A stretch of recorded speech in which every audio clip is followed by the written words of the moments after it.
You walk away from Sunday, and your first thought is what? Boy, oh boy, it feels good to have one of the best quarterbacks not only in the NFC North, but the NFC in the NFL again. Boy, oh boy, this feels like home. Jordan Love is the best quarterback in the NFC, and it's not even close. It's not even close. After 2 weeks, we have already found out who the best quarterback in the NFC is, and it is the guy number 10 for the Green Bay Packers. It's like the good old days, y'all. It's like having Brett Favre back there at quarterback, number 4, just slanging that thing around there. And it's like having Aaron Rodgers back there where we knew going into every game we had the best quarterback on the field. And now it feels so good. I feel so comforted understanding that Jordan Love is the best quarterback in the NFC. And to me, based off how he's played this year, there's only 2 guys better than him. Lamar Jackson, Josh Allen, and there is my boy Jordan Love. And guess what? It's not just me who believes that. You know, Ben likes to look at the odds, right? So he's an odds guy, right? And so I look at the odds too. And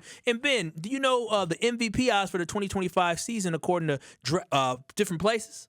How about I just go to Potawatomi Sportsbook? Do you know how to get to that? It's the easiest one in the world. What do they tell you? Josh Allen plus 300. Lamar Jackson plus 350. Jordan Love plus 800, third in the MVP odds. Oh, wow. So what do you say after just 2 games of a healthy Jordan Love, of an offense that is moving, of a team that finally has a good defense to back up this solid offense that we had that was a top 5 offense last year? Oh, Jordan Love is the top MVP candidate in the NFC, which backs up my statement of the Green Bay Packers have the best quarterback in the NFC. Period. Boo. Let's put it on the poll on Twitter at KBN ESPN. Kyle Wallace says that Jordan Love is the best quarterback in the NFC. Do you agree with him? Yes or no? Very simply, because I do want to know from KBN Nation 800-990-3776 on the Carbless Talk and text line and through the results, because everyone knows if Kyle makes a statement, he really likes if he gets the affirmation of the poll results that people are behind his cause and what he is saying. Yeah, it feels good to be seen. Now, the only argument I would make is that Jalen Hurts won the Super Bowl. Now, you can make the argument against Jalen Hurts that through the offensive line, through the defense they had last year, and all the pieces around him, that he was put in a really good situation. Oh, really? He also was the Super Bowl MVP. I mean, he played well. He played well. The boy. He also 2 years ago, I mean, even the year before that, they started hot, then had some blunders, but they did go to. He's been to 2 Super Bowls. So my only argument is because look, Jordan Love, it is really hard to find reasons to pick at him right now in terms of decision making, spreading the ball around. I think Matt LaFleur did a phenomenal job on Thursday. As you had said, Kyle, again, I'll give you credit where credit is due. You mentioned the Dan Quinn statistics about what Matt LaFleur has done to Dan Quinn-led teams or defensive-led teams when he was a coordinator. He smokes them, and they smoked him. They found every seam in the zone, Tucker Kraft over the middle. Even Matthew Golden was a half a step away or just a half a thrown better ball away from housing one. The overall point remains is right now it's hard to make an argument that Jordan Love hasn't, through 2 games, been more impressive or not more impressive. He's been the quarterback you've wanted him to be from a consistent level. He has been. And he himself said that he's not injured. He's got a wrapped thumb, but it doesn't seem to be affecting his play.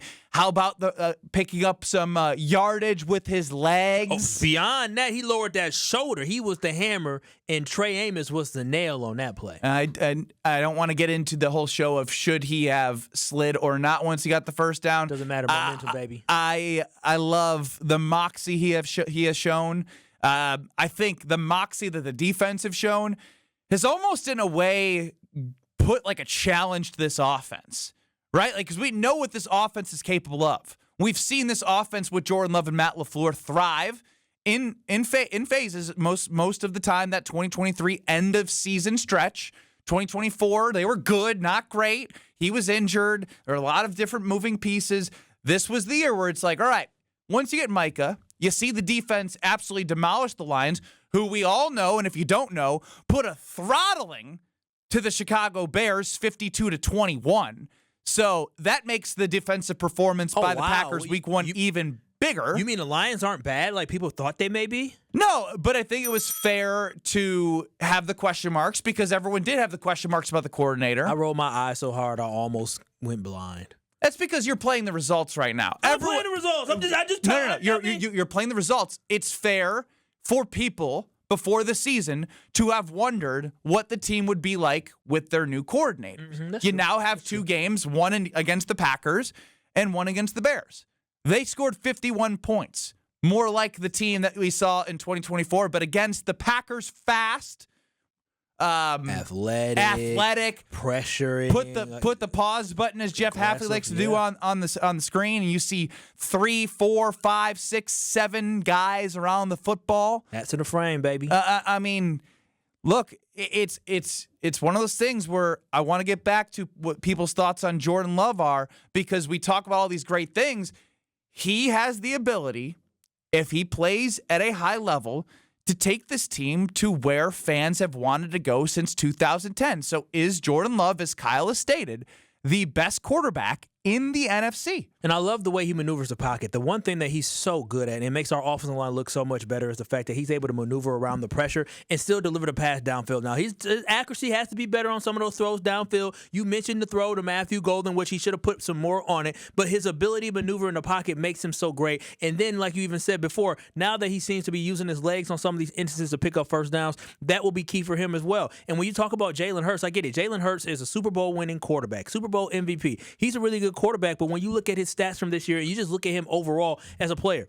Jalen Hurts has less than Jordan Love in one game has more passing yards and passing touchdown than Jalen Hurts has all season, because Jalen Hurts only has 0 touchdown passes so far this year. He's a damn fullback running back there running a dang wildcat at quarterback. That's exactly what you get from him. And you look at the roster around him, you're talking about A.J. Brown, who has gone for 1,000 yards 5 out of 6 years in the NFL. You're talking about a guy, Devontae Smith, that has gone for 1,000 yards 2 out of 4 years that he's been a wide receiver here in the NFL. And then you're talking about a guy that also has Saquon Barkley at running back. That must be nice to sit there and go to a Super Bowl and then win. They won 14 games that year. No, they won 10 games. They were 10-1 to start the season. They fizzled out and say, you know what? We're going to go get Saquon Barkley to add to the star-studded offense that they already have. That already has a great offensive line. That supporting cast around him elevates him. The most touchdown passes he's thrown in a single season is 23. Again, I'm not saying he's not a good quarterback, but he ain't no Lamar. He ain't no Josh Allen. He for dang sure ain't no Jordan Love. Give me J. Love. For dang sure. He's not J. Love. So when you say that, is it fair to put Super Bowl expectations on Jordan Love if you're saying he's the best quarterback in the NFC with their defense? Based off what we have seen, again, this isn't just based off Jordan Love. This is based off what we have seen from the rest of the NFL. And when you watch the rest of the NFL, there's some good quarterbacks out there, but Jordan Love is clearly showing so far this season that he is a cut above the rest. He is in that class where he is trending towards being one of the elite quarterbacks by the time that this season ends. And it's not just about your play on the field. It is about how good you elevate your team. How well can you elevate your football team? And that's exactly what Jordan Love does. From what I saw with him when the Green Bay Packers were up 17-10, and they had to drive the ball downfield to score at that point, what did Jordan Love do? He drove the ball downfield and he delivered a touchdown. He had multiple 90-plus yard drives against the Washington Commanders. To me, that shows me how much of a commander the offense he has, but then on top of that, overall how comfortable and confident and how talented he is as well. The fact that he delivered when he needed the most, that shows me that he is taking the next step to be a great quarterback in the NFL. That's why I think he's going to be an MVP candidate this year and is the best quarterback in the NFC. Shout out to 4, shout out to 12, and shout out to number 10. It feels good, baby. It must be something about them even numbers that we love. 800-990-3776 is the Carbless talking text lines. I don't know if it's the even numbers, but whatever you say right now, you're on cloud. What was 1,000 is cloud 10,000 right now. It feels so good because we had so many question marks about Jordan Love early on, but now it's kind of changing, so I love it. Let's go to Justin on the Carbless talking text line. He does agree with Kyle. I will say you don't have to go with it's not even close because that's not true. The gap between Love and the next guy is still close. You don't have to go nuts about it, Kyle, but he is the best in the NFC.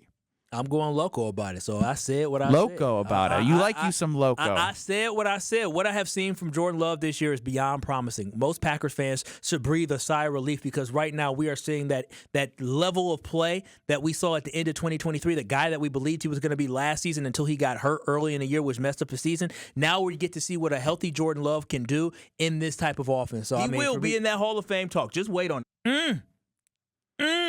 You weren't using that at some points last year. He will be in that Hall of Fame talk. Just wait on My it. boy was hurt last year. It was hurt, but I mean, my boy. My boy, yeah. My boy that I've called selfish for holding out in training camp for a contract. That's love. My boy that I've said is injury prone. That's love. When you call somebody that's out, love? I don't want. Listen, if y'all my boys, I don't ever want y'all not to call me out. Matter of fact, Strofe called me out last week for something I did, and I didn't like it at first. But I said, you know what? He right. You need people in your corner who call you out on stuff. And that's exactly what I am. I'm in the corner. So you're in Jordan Love's corner. I am staunchly in Jordan Love's corner. I support Jordan Love. The reason why I give him that type of love-hate is because that's what you need. You know, after the game on Thursday, obviously Friday night, you guys were texting about the things you could hold him accountable for. No, I mean, because you guys are like that. He's your boy. If I saw Jordan, you can't say he's your boy. He'll dap me if up. you don't have the relationship. That's my homie. That's my homie. You know what? You know the best. What is he doing? You know He wouldn't dap you up. 100% would dap me. You know what? When we saw Jordan Love this year, I didn't want to mess with him because they had people around. I promise y'all, if I saw Jordan Love and he walked down the line, I guarantee you he would shake your hand, Ben. He would shake your hand, Strofe. And I promise. Are you going the Obama skit on me right now? The Key and Peele skit, just like the Nasses dap me up. What did I hold you accountable for? I'll talk to you off air. Oh, okay. Strofe, he's been thinking about that for minutes. Focus on the show. Yeah, once you give Strofe a task that he can't remember, he then loses focus on everything going on. Shot, man. My short-term memory is so bad. Too much partying, man. Slow down. Yeah, slow down. I agree with Kyle. You should eat some brain food. Wait, it's not necessary. We were in a conversation last night. He was just telling us this morning about maybe I was just went a little too hard yesterday. Big weekend.